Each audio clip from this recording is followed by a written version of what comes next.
बिस्मिल्लाहिर्रहमानिर्रहीम। मैं आज ग्रीन सोडा बना रही हूँ। ये पहले मैंने ग्रीन सोडा इसमें डाली है 1 गिलास भर के। फिर इसमें मैं 1 कप जितना दूध डालूँगी। फिर इसमें मैं ग्रीन सिरप डालूँगी आधा गिलास।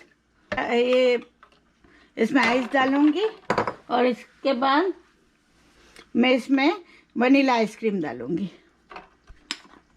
2 चम्मच जितनी वनीला आइसक्रीम में डालूँगी और फिर सबको मिक्स कर दूँगी।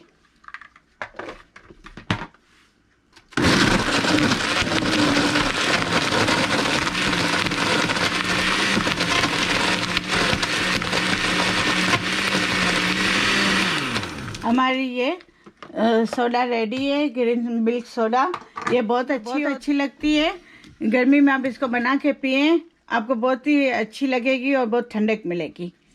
ये आइसक्रीम सोडा हमारी रेडी थी, अभी मैं सर्व कर रही हूँ। इस तरह करें, इसको पहले 1 गिलास में डाल के फिर इसमें थोड़ी आइसक्रीम डालें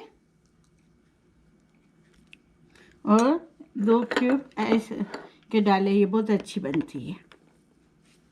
मेरे YouTube चैनल को सब्सक्राइब करें और बेल को दबाएं ताकि मेरी आने वाली हर वीडियो आपको मिल सके।